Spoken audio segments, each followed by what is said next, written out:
नमस्कार दोस्तों, आपका स्वागत है। आज की हमारी कहानी है स्वतंत्रता की नई सुबह। कभी सोचा भी नहीं था कि एक माँ को अपने ही घर के दरवाजे पर खड़े होकर यह कहना पड़ेगा, रुक जाओ, पहले बात होगी। माँ की सबसे बड़ी गलती यही होती है कि वह अपनी चुप्पी को त्याग समझती है और दुनिया उसे कमजोरी। 25 साल तक विभा चौहान ने भी यही किया, दिया, सहा और कभी कुछ मांगा नहीं। लेकिन उस दिन उसने दरवाज़ा खोला, पर दिल नहीं, क्योंकि इस बार वह बेटे का चेहरा नहीं, उसकी नीयत पड़ चुकी थी। और अब चुप रहना पाप है।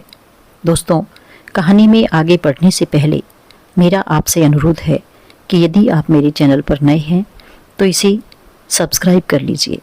आपका सपोर्ट मेरे लिए बहुत ज़रूरी है।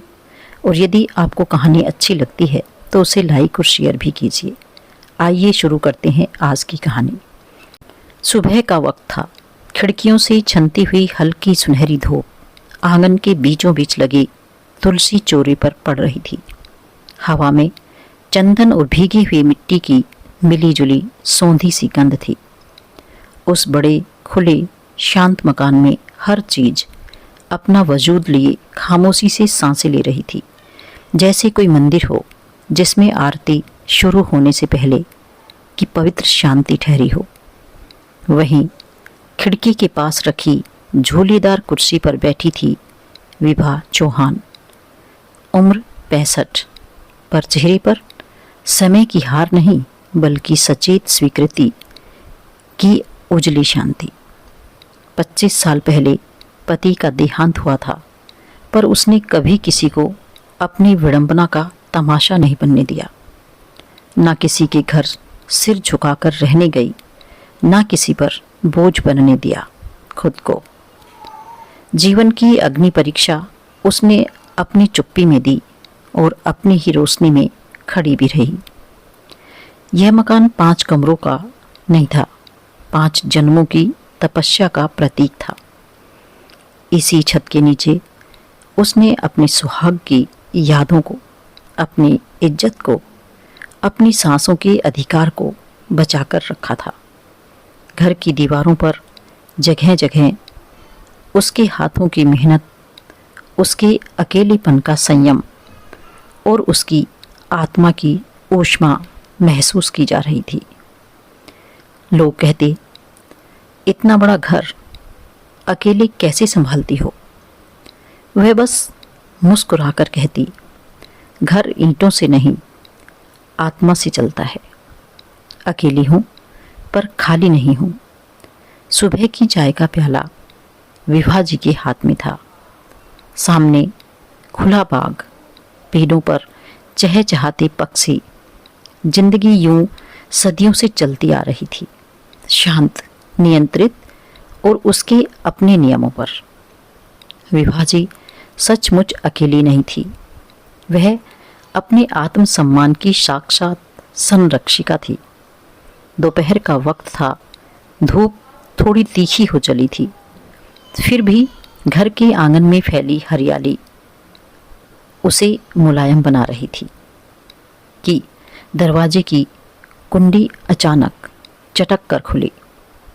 कोई दस्तक नहीं, कोई नमस्कार सत्कार नहीं, बस उसी अधिकार से जैसे यह घर उनका हो। अरुण दाखिल हुआ। उसका अंदाज अजीब ढंग से बदला हुआ था। ना अपनापन, ना संवेदन, बस अधिकार की भाषा। उसने सीधे ड्राइंग रूम में कदम रखते हुए कहा, माँ, हमने तय कर लिया है। हम अपने अपार्टमेंट से शिफ्ट होकर यहीं रहने आ रहे हैं। वहाँ 2 बेडरूम में बहुत तंग हो रहे हैं हम सब। अगले रविवार शिफ्टिंग कर देंगे। वाक्य समाप्त नहीं हुआ था, पर जैसे तलवार उतर चुकी थी दिल तक। उसने पूछा नहीं, बताया। विभा जी कुछ क्षण तक चुप रही। माथे की बिंदी थरथरा उठी। अभिमान नहीं, अपमान हुआ था। इतने वर्षों बाद भी उसके बेटे ने यह नहीं समझा कि माँ घर देती है, कब्जा नहीं देती। धीरे से उन्होंने पूछा, अरुण, तुमने मुझे पूछना भी जरूरी नहीं समझा? अरुण ने जवाब के बजाय कंधे झटक कर फाइलों वाला बैग मेज पर रख दिया। माँ, प्रैक्टिकल बनो। इतना बड़ा घर तुम अकेली घेर कर बैठी हो। अब हम लोग भी तो घर के हकदार हैं। यही शब्द हकदार तीर की तरह लगे। माँ होने के नाते नहीं, मालिक होने के लहजे में बोला गया था। विभा जी ने कोई प्रतिवाद नहीं किया, पर भीतर जैसे किसी शांत झील में पहला पत्थर गिर चुका था। लहरें उठनी शुरू हो गई थी। उस रात हवाएं कुछ भारी लग रही थी। आंगन की तुलसी झूम नहीं रही थी, जैसे घर भी सांस रोके चुप था। विभा जी बिस्तर पर लेटी थी, पर आंखों की पुतलियां नींद के दरवाजे पर नहीं पहुंची। वह छत नहीं देख रही थी, अपनी 25 साल की तपस्या देख रही थी। उसे याद आने लगी वह रात जब पति को खोया था, वह दिन जब बेटी की पढ़ाई के लिए अपने सौंदर्य प्रसाधनों तक की परवाह छोड़ दी थी, वह क्षण जब बहू के हर व्यंग सहकर भी आशीष दिया था, और आज उसी बेटी की आवाज गूंज रही थी, इतना बड़ा घर तुम अकेली घेर कर बैठी हो। दिल नहीं टूटा था, पर एक मर्यादा जरूर हिल गई थी। सुबह होते ही उन्होंने चश्मा पहना और अलमारी में रखी मकान की फाइलें सावधानी से बाहर निकाली। एक एक कागज पर हाथ फेरते हुए उनके चेहरे पर गहरी नियंत्रित पीड़ा थी। यह सिर्फ घर नहीं है, यह मेरी हड्डियों की राख, मेरी रगों का रक्त, मेरे जीवन का प्रतिरोध है। तभी फोन की घंटी बजी। अनुपमा थी, करीबी दोस्त, समझदार, कम बोलने वाली। विभा ने सब कुछ कहा, बिना रोए, पर भीतर फटती हुई चट्टान के साथ। अनुपमा ने धीमे मगर बहुत सटीक स्वर में कहा, विभा, जो हमेशा सहती रहती है ना, उसकी आवाज़ नहीं सुनी जाती, दबा दी जाती है। और फिर एक दिन दुख नहीं, तृप्ति से बोलना चाहिए। अब बस। विभा की आंखों में पहली बार जागृत प्रकाश जागा। उनकी आवाज़ अभी भी धीमी थी।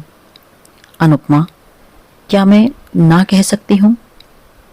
क्या माँ को ना कहने का अधिकार होता है? अनुपमा ने एक ऐसी बात कह दी जिसने इतिहास बदल दिया। माँ भगवान नहीं होती, इंसान होती है, और इंसान को ना कहने का जन्मसिद्ध अधिकार होता है। उस रात पहली बार विभा के भीतर ना शब्द ने जन्म लिया। धीमा पण अटल, अदृश्य मगर निर्णायक। रविवार सुबह थी, घर में वही शांति थी, पर आज वह निष्क्रिय नहीं, जागृत थी। दरवाजे पर रंगोली भी नहीं थी, आरती की थाली भी नहीं सजी थी। वातावरण स्वागत का नहीं, सत्य का था। ठीक 10 बजे 2 कारें आकर रुकी। अरुण, उसकी पत्नी, उसकी सास और दोनों बच्चे। पूरा सामान, ट्रॉली बैग्स, गद्दे, खिलौने, माइक्रोवेव तक। जैसे कोई घर नहीं, पूरी जिंदगी कब्जे में लेने आया हो।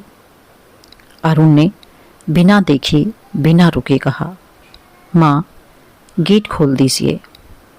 सामान सीधा ड्राइंग रूम में रखवाता हूँ। पर इस बार दरवाज़ा खुला नहीं, अंदर से आवाज़ आई, ठहरो अरुण, पहले मुझसे बात होगी। अरुण भड़क गया। माँ, हम घर छोड़ चुके हैं, अब कैसी बात? सामने ट्रक खड़ा है, आप बस हाँ कह दीजिए। विभा जी ने दरवाज़ा आधा खोला, पर सिर्फ चेहरे तक। सीमा सिर्फ चाबी की नहीं थी, आत्मसम्मान की थी। धीमी पर नपी तुली दृढ़ता में बोली, घर के दरवाजे अभी भी खुले हैं, पर मेरे दिल के दरवाजे जब तक सम्मान से दस्तक नहीं देंगे कोई प्रवेश नहीं करेगा। पहले बात होगी अभी यहीं। पूरे परिवार के कदम रुक गए। पहली बार किसी ने उस माँ से आदेश नहीं, अनुमति मांगनी पड़ी। अनन्या फुसफुसाई, माँ जी, हमें तो लगा आपने सब तय मान लिया। विभा ने आंखों में न आंसू रखे न गुस्सा, सिर्फ इकरार का इंतजार ना करने की थकान। मैंने कब हाँ कहा बेटी? तुमने मुझसे कब पूछा? आज पहली बार वह माँ नहीं, स्वयं अपने घर की संरक्षिका बनकर खड़ी थी। घर भले खुला था, पर यह पहली बार था कि उसका दिल अब अधिकार से नहीं, सिर्फ आदर से ही खुलेगा। दहलीज पर इंतजार करते अरुण के चेहरे पर अब झुंझलाहट साफ थी। उसने आवाज़ ऊंची की, माँ, आप ये सब क्यों कर रही हैं? क्या आपको अपने पोते पोतियों से प्यार नहीं है? क्या हमें अपनाने से इनकार कर रही हैं आप? उसकी पत्नी तुरंत आगे आई, हम तो आपको अकेलेपन से बचाने आए हैं और आप हमें घर में घुसने भी नहीं दे रही। पीछे से बच्चों ने भी मासूम चेहरों से कहा, दादी, क्या हम आपके साथ नहीं रह सकते? दादी, आप हमसे प्यार नहीं करती?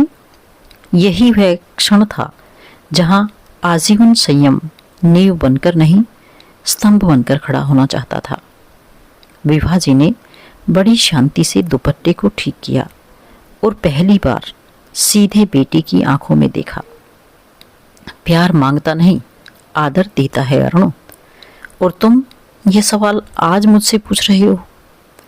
पिछले 10 वर्षों में कितनी बार बुलाया था तुमने मुझे अपने घर?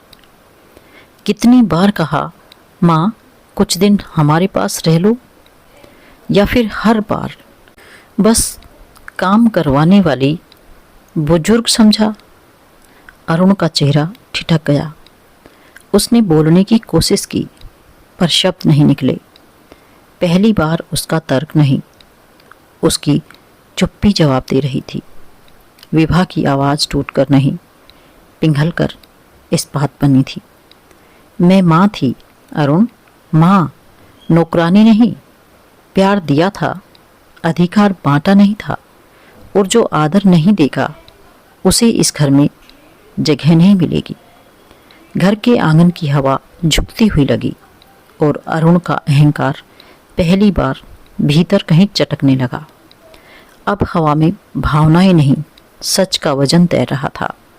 विभा जी ने दरवाज़ा थोड़ा और खोला, पर भीतर पाँव नहीं हटाया। उनका चेहरा शांत था, मगर आंखें ऐसी दृढ़ थी मानो आज पहली बार अपने लिए खड़ी हों। धीरे मगर एक पवित्र उद्घोष की तरह उन्होंने कहा, यह घर मेरी तपस्या का है अरुण। इस घर की हर ईंट में मेरी आंखों का पानी और मेरी आत्मा की मेहनत है। यहाँ रहने वाला हर व्यक्ति मुझे पूछकर आएगा, अधिकार से नहीं, सम्मान से। तुम आना चाहते हो तो पहले मुझसे रहने का वचन दो, कब्जा करने का नहीं। कोई चिल्लाहट नहीं थी, न ताप न आक्रोश, बस उतनी ही संयमित दृढ़ता जितनी एक मंदिर की घंटी में होती है। पूरा परिवार जैसे जड़ हो गया।